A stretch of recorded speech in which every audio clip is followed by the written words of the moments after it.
우리 하나님은 분명 살아계신 하나님이시고 또 어디에나 함께 하시는 하나님이신 줄 압니다. 지금 라이브 스트리밍으로 예배드리는 여러분들의 예배 장소 가운데에서도 하나님께서 임재하여 주시는 줄 믿습니다. 그래서 오늘은 여러분들이 드리는 그 가정이 예배의 처소가 되는 줄로 믿습니다.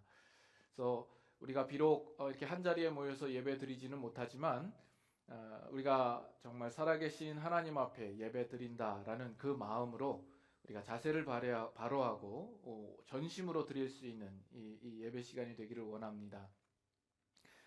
그래서 여러분들 다 세안하고 단정한 옷을 입고 이렇게 앉아서 예배 드리시는 거죠. 예.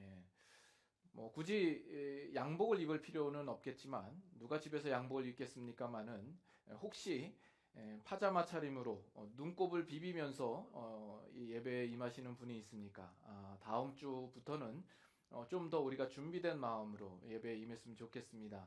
그래서 함께 예배 드릴 때 여러분들 일어날 때 같이 일어서시고 또 찬양 드릴 때 소리 내어서 같이 찬양하시고 성경 읽을 때 같이 읽고 또 헌금할 때 같이 헌금하는 그런 시간들이 될 수 있으면 좋겠습니다. 저는 가끔 악몽을 꿉니다. 여러분 제가 꾸는 악몽이 어떤 악몽인지 여러분 아십니까? 제가 꾸는 악몽이 어떤 거냐면 주일날 예배 드리러 왔는데 성도들이 교회에 없는 겁니다. 성도들이 듬성듬성 앉아 있고 예배 드려야 되는데 성도님들이 없는 거를 보면 상당히 마음에 그 속이 쓰리고 마음이 무너져 내리는 듯한 그런 느낌을 받습니다. 그런데 오늘 그 악몽이 현실이 되었습니다. 오히려 지금이 그 악몽보다 더 큰 악몽이 되지 않았나 싶습니다. 근데 이게 저만 꾸는 꿈이 아니라 다른 목사님들도 이 비슷한 이야기를 하는 것을 제가 들었습니다. 이 목사들마다 가지는 악몽이 예배 드려야 되는데 성도들이 없는 그 현실을 보면 너무나 마음 아파하는 거죠. 마치 그것이 다 내 책임 같고 나의 불찰인 것 같은 그런 책임감을 다 느끼는 겁니다. 그래서 이 순간도 제 마음은 옛날 노래 가사와 비슷합니다. 울고 싶어라 울고 싶어라 내 마음. 꼭 그런 마음입니다. 그러나 살아계신 하나님께서 우리의 드려지는 모든 상황마다 함께 하시고 우리의 예배를 받으실 것에 대한 그 분명한 믿음으로 또 위로를 받고 그 소망 가운데 우리가 예배를 드려야 될 줄로 압니다. 그래서 오늘 말씀을 생각해 보기를 원하는데 제가 이 상황을 생각하면서 다른 본문을 가지고 말씀을 나눌까 고도 생각을 했습니다만 너무 인위적일 수 있을 것 같아서 우리가 나누는 이 로마서 본문을 계속해서 생각을 해보기를 원합니다. 그 가운데 하나님께서 분명 우리에게 꼭 필요한 말씀들을 그때마다 허락하여 주실 줄로 믿습니다. 그래서 이 로마서 7장은 신자된 우리와 율법과의 관계를 설명하고 있습니다. 그와 더불어서 주 예수 그리스도로 말미암아 하나님 앞에 우리의 위치가 어떠한가를 또한 말해주고 있습니다. 1절부터 4절까지는 결혼 관계를 비유적으로 들어서 우리에게 말씀하고 있죠. 그 가운데 이 4절은 우리 그리스도인이 된다라는 것은 무엇을 의미하는가에 대한 아주 중요한 기본적인 정의들을 포함하고 있습니다. 그래서 이 구절 안에서 우리가 구원에 대하여 세 가지 국면으로 우리가 생각해 볼 수 있습니다. 4절을 우리가 주의 깊게 보시면 먼저 너희도 그리스도의 몸으로 말미암아 율법에 대하여 죽임을 당하였으니 이것은 바로 우리가 율법에 대하여서 결별한 자 되었다 하는 의미가 들어 있습니다. 그리고 두 번째는 이는 다르니 곧 죽은 자 가운데서 살아나신 이에게 가서 이것은 우리가 예수 그리스도와 연합되어 이제는 그 안에 있는 자 되었다라는 것이죠. 그리고 마지막으로 우리가 하나님을 위하여 열매를 맺게 하려 함이라 하는 것은 우리가 이제는 하나님의 영광을 위하여 살 수 있게 되었다 하는 것을 말하고 있는 겁니다. 이 중에서 오늘은 이 첫 번째 국면을 가지고 여러분들과 나누기를 원합니다. 사실 오늘에 이르기 전까지 이렇게 라이브 스트리밍으로 아무도 없는 가운데에서 예배를 드린다라는 것이 상상이 되질 않았습니다. 얼마나 끔찍할까. 개척교회도 이보다는 좀 더 나을 텐데 하는 그런 마음이 있는 거죠. 그래서 벌써부터 여러분들과 한 자리에서 같이 예배를 드리면서 여러분들의 반응을 듣고 함께 소통하면서 이 말씀을 나누는 자리가 벌써부터 그리워집니다. 나 오늘 주어진 현실 속에서 우리가 할 수 있는 최대한의 최선의 예배를 우리가 드리고 있다 생각을 합니다. 하지만 이 라이브 스트리밍으로 예배를 드리는 것은 한계가 있다라고 생각을 합니다. 그래서 오늘 이 구절도 오늘 한 번에 다 다루기에는 조금 벅차서 이거를 조금 나눠서 생각해 보기로 그렇게 생각을 가졌습니다. 자, 그래서 먼저 우리가 그리스도인이란 무엇인가? 그리스도인은 어떤 존재인가 하는 겁니다. 그래서 4절 다시 초반부 보시면 내 형제들아 너희도 그리스도의 몸으로 말미암아 율법에 대하여 죽임을 당하였으니 이야기합니다. 이것은 신자된 우리는 완전히 새로운 생명을 가지고 있는 자 되었다라는 이야기를 지금 하고 싶은 겁니다. 죽었다가 다시 살아난다라는 차원에서 설명을 하고 있는 거죠. 우리 신자는 죽음과 부활을 수반한 자가 되는 것입니다.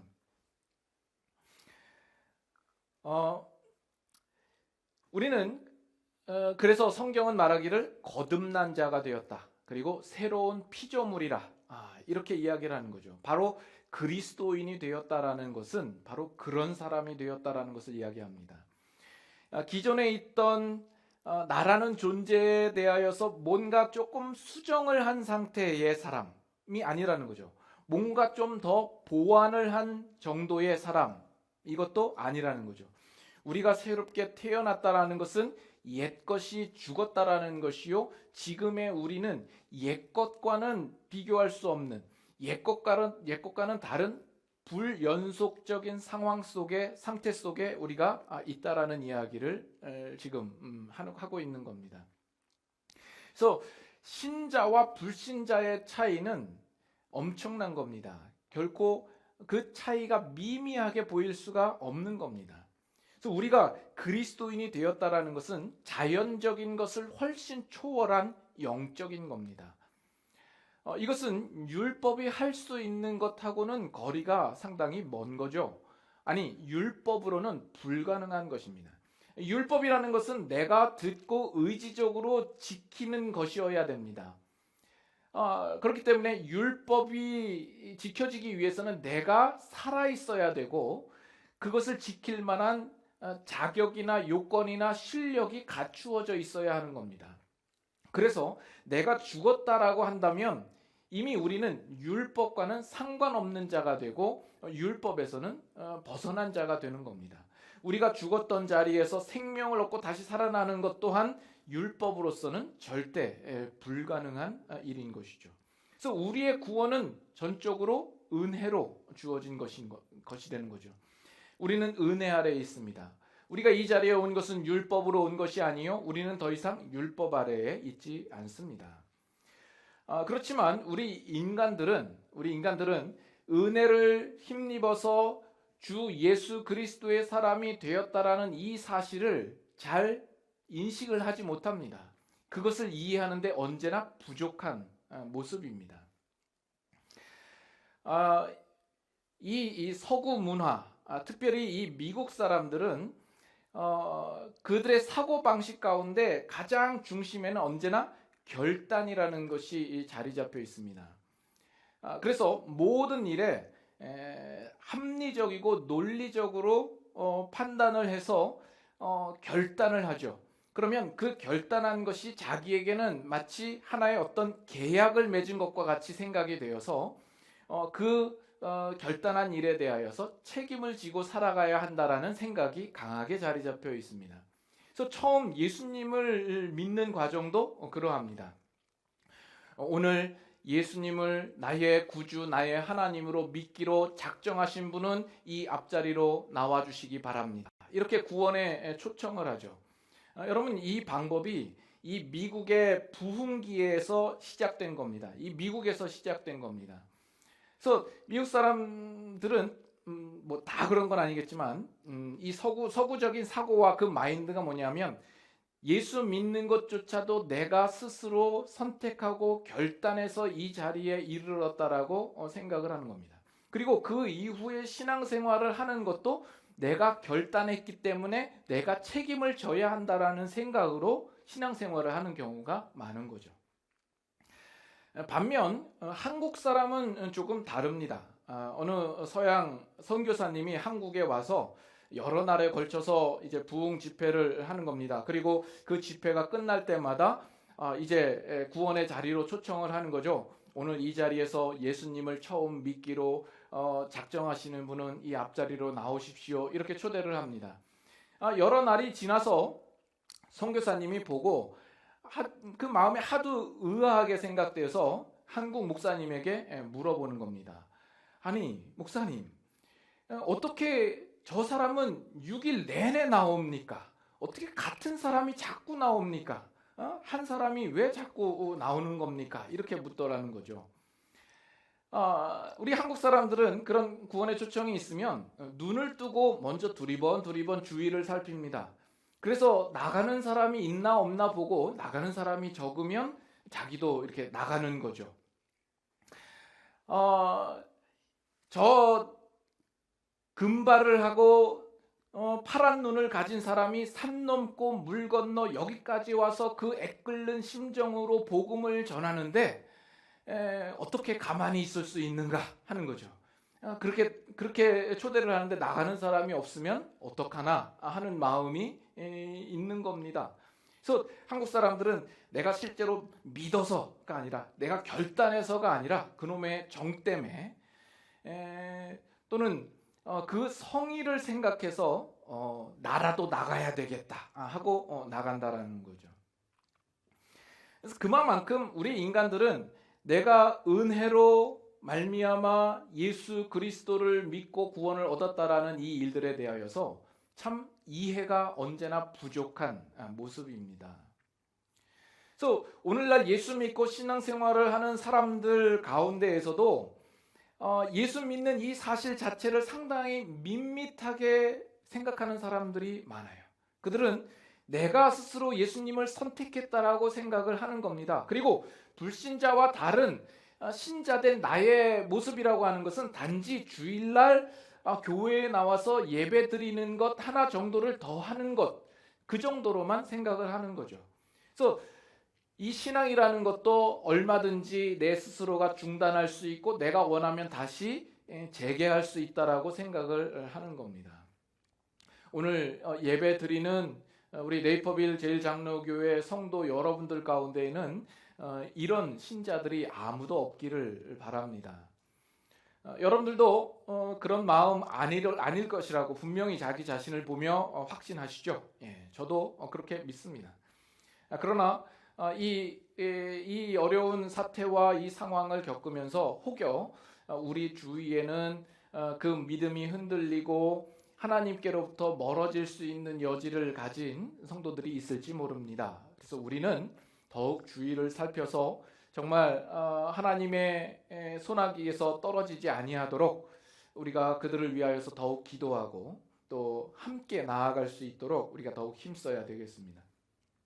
오늘 본문을 조금 더 생각을 해보도록 하죠. 자, 다시 한번 4절을 보시면 이렇게 나와요. 내 형제들아 너희도 그리스도의 몸으로 말미암아 율법에 대하여 죽임을 당하였으니. 여기에 왜 너희도일까요? 왜 너희도일까요? 왜냐하면 예수 그리스도께서 율법에 대하여 죽은 자 되었기 때문에 그렇습니다. 자, 우리가 한 구절을 보고 다시 본문으로 다시 돌아오겠습니다. 갈라디아서 4장 한번 찾아볼까요? 갈라디아서 4장 4절입니다. 신약성경 305페이지 갈라디아서 4장 4절과 5절.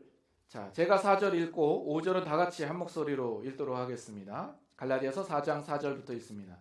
때가 차매 하나님이 그 아들을 보내사 여자에게서 나게 하시고 율법 아래에 나게 하신 것은 율법 아래에 있는 자들을 속량하시고 우리로 아들의 명분을 얻게 하려 하심이라. 여기 보면 예수님께서도 율법 아래에 나셨다라고 이야기를 합니다. 예수님은 죄가 없으신 하나님이십니다. 얼마든지 이 율법에 대하여서 충분히 충족시키고도 남으실 만한 분이십니다. 그러나 그 예수님께서 율법 아래에 오신 것은 그 율법 아래에 있는 우리들을 속량하시기 위하여서 오셨다라고 말하는 거죠. 그래서 우리와 같은 모습으로 오시고 우리와 같은 위치로 오셔서 우리를 예수님 자신과 묶으셔서 죽으시고 부활하신 것입니다. 그래서 예수님은 율법에 대하여서 죽으시는 거죠. 이 율법이 우리의 죄에 대하여서 그 죄의 대가를 요구합니다. 우리로서는 그 죄의 대가를 스스로 치를 어떠한 능력도 자격도 없는 자이죠. 그러나 예수 그리스도께서 우리의 죄를 대신 짊어지시고 우리와 더불어서 함께 죽으신 것입니다. 그래서 예수님께서 율법에 대하여서 죽으셨기 때문에 여기에 너희도 율법에 대하여서 죽었다라고 우리에게 말하고 있는 겁니다. 다시 로마서로 돌아오셔서 그 다음 구절을 한번 보세요. 너희도 그리스도의 몸으로 말미암아 율법에 대하여 죽임을 당하였으니, 자, 그 다음에는 이는 다르니 곧 죽은 자 가운데서 살아나신 이에게 가서라고 표현을 합니다. 자, 그런데 여기에 왜 이렇게 표현하면 안 될까요? 다르니 곧 예수 그리스도에게 가서, 예수 그리스도께 가서 이렇게 표현을 해도 될 텐데 굳이 죽은 자 가운데서 살아나신 이에게라고 표현하고 있는 이유는 무엇일까요? 여러분, 우리는 어떻게 하면 한 사람이 그리스도인이 될 수 있는 겁니까? 그 모든 근거는 하나님의 아들에게 일어나신 일 때문인 겁니다. 이 구절에서 강조하는 것은 내가 예수님을 찾아갔다라는 것을 강조하고 있는 것이 아니라 내가 연합한 그분이 죽으셨다가 다시 살아나신 분이다라는 것을 강조하고 있는 겁니다. 그래서 이 구원이라고 하는 것, 내가 그리스도인이 된다라고 하는 것은 내가 스스로 내 안에서 출발한 것이 아닌 것이 되는 거죠. 나에게 일어난 일은 바로 그리스도에게 일어난 일 때문이다라는 겁니다. 우리의 구원이라고 하는 것은 예수 그리스도의 가르침 때문이 아닙니다. 그 가르침을 받아서 그리스도인 된 것 아닙니다. 또한 예수 그리스도의 모범을 우리가 따라 살기 때문에 우리가 그리스도인 된 것이 아닙니다. 그 모든 근거는 예수 그리스도께서 죽으신 가운데에서 부활하신 그 사건 때문에 그것을 근거로 하여서만 우리는 그리스도인이 된 거요. 그리고 우리가 완전히 새로운 사람이 될 수 있었던 겁니다. 고린도후서 5장 한번 볼까요? 고린도후서 5장 14절부터 17절 우리 다 같이 한번 찾으셔서 한번 교도가 하도록 하죠. 고린도후서 5장 14절에서 17절 말씀입니다. 신약성경 290페이지 고린도후서 5장 14절부터 제가 먼저 읽습니다. 그리스도의 사랑이 우리를 강권하시는도다. 우리가 생각하건대 한 사람이 모든 사람을 대신하여 죽었은즉 모든 사람이 죽은 것이라. 그가 모든 사람을 대신하여 죽으심은 살아있는 자들로 하여금 다시는 그들 자신을 위하여 살지 않고 오직 그들을 대신하여 죽었다가 다시 살아나신 이를 위하여 살게 하려 함이라. 그러므로 우리가 이제부터는 어떤 사람도 육신을 따라 알지 아니하노라. 비록 우리가 그리스도도 육신을 따라 알았으나 이제부터는 그같이 알지 아니하노라. 그런즉 누구든지 그리스도 안에 있으면 새로운 피조물이라. 이전 것은 지나갔으니 보라 새 것이 되었도다. 우리는 그리스도 안에서 새로운 피조물이라고 이야기를 하죠. 보라 새 것이 되었도다라고 이야기를 합니다. 15절에는 보면 이제 다시는 우리 자신을 위하여서 살지 않는 자 되었습니다. 이제는 우리는 우리를 위하여서 죽었다가 다시 살아나시는 이를 위하여서 사는 존재가 된 겁니다. 그래서 우리 그리스도된 존재는 이제는 새로운 방향을 향하여서 나아가는 존재가 된 겁니다. 우리가 지금까지 살아가던 그 방향에서 180도 방향을 돌려서 우리는 다른 목표와 다른 방향을 가지고 살아가는 사람이 되었다라는 겁니다. 이것과 관련해서 아주 좋은 비유가 있어서 여러분들에게 소개를 하려고 합니다. 자, 여러분, 우리가 여기서 플로리다를 간다라고 생각을 한다면 가장 중요한 것이 무엇이겠습니까? 가장 중요한 문제는 코로나 바이러스입니까? 쉘터 인 플레이스 그랬기 때문에 우리가 여행하면 안 된다. 지금 이야기하는 건 이제 가정을 들어서 이야기를 하는 거니까. 우리가 플로리다를 간다고 한다면 가장 중요한 것은 방향성입니다. 다시 말해서 우리는 남쪽을 향하여서 가야 되는 겁니다. 자, 그렇다고 한다면 지금 위스콘신에 있는 사람과 테네시에 있는 사람과는 분명히 다르죠. 근데 우리는 볼 때 이 사람이 걸어가고 있는, 움직이고 있는 방향성에 대하여서는 보지 못하고 그 사람의 서 있는 위치만을 보고 그 사람을 판단합니다.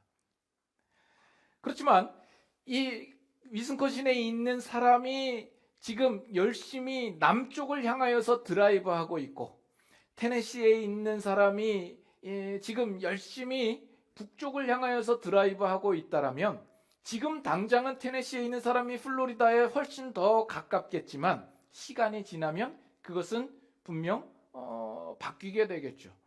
그것은 분명 달라질 수밖에 없는 겁니다. 즉 신자라고 한다면 그 사람이 지금 위스콘신에 있다 할지라도 그는 분명 플로리다에 가게 될 것이다라는 겁니다. 비록 지금 보이는 그 사람이 불신자랑 그 모습이 별반 다를 것이 없어 보여요. 신자로서 사는 삶이 상당히 형편없어 보이고 보잘것없어 보이고 그렇게 보일지는 몰라요. 그러나 그가 예수 그리스도와 연합되고 새 사람 되었다고 한다면 그 사람은 분명 영생과 영광의 자리에 이르게 되고야 말 것이다라는 겁니다. 왜냐하면 그 사람은 율법에 대하여서 죽은 자요 예수 그리스도 즉 죽으셨다가 다시 살아나신 그분과 연합된 자요 죽으셨다 다시 살아나신 분이 승천하셔서 하나님 보좌 우편에 앉아 계시기 때문에 그 사람은 결국에는 예수님께서 계신 그 자리에 가게 되고야 말 것이다라는 겁니다. 그러나 우리가 이제 이 부분에서도 우리 신앙생활하면서 많이 실수하는 부분이 이런 부분이 아닐까 생각을 합니다. 우리는 사람을 어떻게 판단을 하죠? 사람을 판단할 때 우리는 그 사람이 가고 있는 방향을 보지 않고 그 사람의 서 있는 위치만을 보고 판단을 하는 거죠. 예수님을 믿는 신자로서 참 형편없고 성격이 그지 같은 사람이 있죠. 그런 사람을 보면 우리는 어떤 생각을 하냐면 아니 저 사람은 예수님을 왜 믿나? 교회는 왜 나오나? 차라리 믿지를 말지라는 생각을 합니다. 반면 불신자들, 예수님을 믿지 않는 사람들 중에 착하고 양심적인 사람을 보면 야 사람은 저렇게 돼야 돼. 예수 믿으면 뭐하나? 신자들은 저런 사람을 본받아야 돼. 이렇게 이야기하고 있는 사람이 있다면 그 사람은 신자가 무엇인지 그리스도인이 어떤 존재인지를 도무지 모르고 있는 사람입니다. 그래서 그 사람이 위스콘신에 있는 사람이라 할지라도 그가 율법에 대하여 죽었으며 그리스도와 연합된 자라고 한다면 그는 분명 플로리다에 도달하게 되고야 말 것입니다.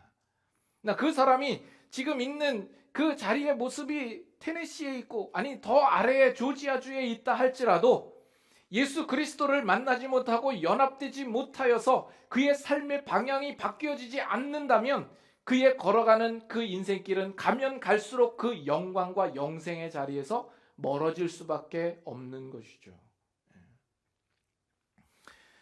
여기에도 우리 신자들이 생각해야 할 또 한 가지 문제가 있습니다. 그것은 뭐냐면 이미 출발한 지 오래인데 아직까지 일리노이를 벗어나지 못하고 있는 거죠. 인디애나 그 언저리에도 가지 못하고 있는 겁니다. 이미 오래전에 예수님을 믿고 신자 되어서 새로운 방향을 따라서 출발했음에도 불구하고 지금쯤 되면 켄터키를 거쳐서 테네시를 거쳐서 조지아에도 갈 만한 그런 시간임에도 불구하고 이틀 전에 출발한 사람과 별반 그 거리상의 차이가 없어 보이더라는 거죠. 얼마나 심각한 겁니까? 그러면서 나는 20년 전에 출발한 사람이야, 이것으로 자랑하며 그것으로 목이 고다 있는 그런 모습일 수 있는 거죠. 이거는 안 되는 겁니다. 그래서는 안 되는 겁니다. 여러분들은 지금 어느 자리에 있습니까? 여러분들이 예수 그리스도를 믿는다고 하는 것은, 그리스도인이 되었다고 한다는 것은 여러분은 율법에 대하여서 죽은 자 된 것이요, 예수 그리스도 죽은 자 가운데서 살아나신 그와 연합된 자가 된 것입니다. 그래서 여러분들은 새로운 피조물 되었으며 여러분의 인생은 새로운 목표와 방향을 향하여서 나아가는 자 된 겁니다. 그래서 지금 여러분들은 어느 자리에 서 있는가 하는 겁니다. 여러분들은 작년과 재작년에 비하여서 분명 여러분의 삶에 진전이 있습니까? 아니면 어느 한 곳에 머물러 있지 않습니까? 가기를 멈추고 도시락 까먹고 자리 펴고 텐트 치고 거기서 머물러 있는 그런 모습은 아닌가? 여러분 자신을 스스로 돌아보아야 하는 겁니다.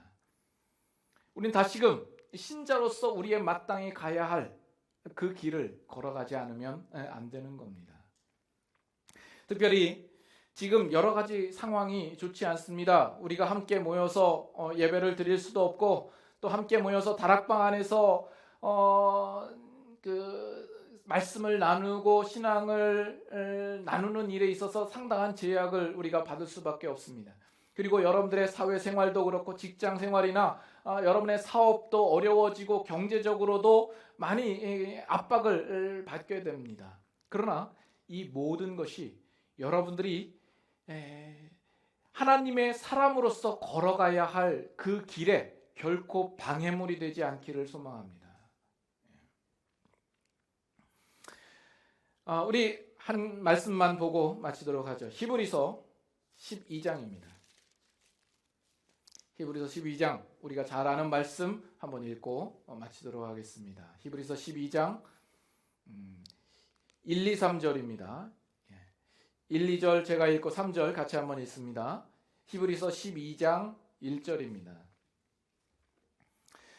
이러므로 우리에게 구름같이 둘러싼 허다한 증인들이 있으니 모든 무거운 것과 얽매이기 쉬운 죄를 벗어버리고 인내로써 우리 앞에 당한 경주를 하며 믿음의 주요 또 온전하게 하시는 이인 예수를 바라보자. 그는 그 앞에 있는 기쁨을 위하여 십자가를 참으사 부끄러움을 개의치 아니하시더니 하나님 보좌 우편에 앉으셨느니라. 다 같이 읽습니다. 너희가 피곤하여 낙심하지 않기 위하여 죄인들이 이같이 자기에게 거역한 일을 참으신 일을 생각하라. 12, 13절도 한번 같이 읽겠습니다. 12절 제가 먼저 읽습니다. 그러므로 피곤한 손과 연약한 무릎을 일으켜 세우고, 다 같이, 너희 발을 위하여 곧은 길을 만들어 저는 다리로 하여금 어그러지지 않고 고침을 받게 하라. 여러분, 이 모든 상황 가운데에도 이 경주가 소홀해지지 않도록 하시기를 바랍니다.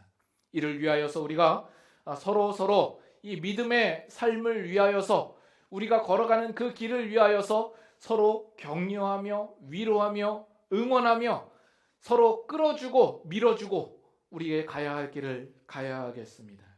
그래서 이 한 주간도 이 믿음 안에서 승리하실 수 있는 여러분의 삶이 되실 수 있기를 소망합니다.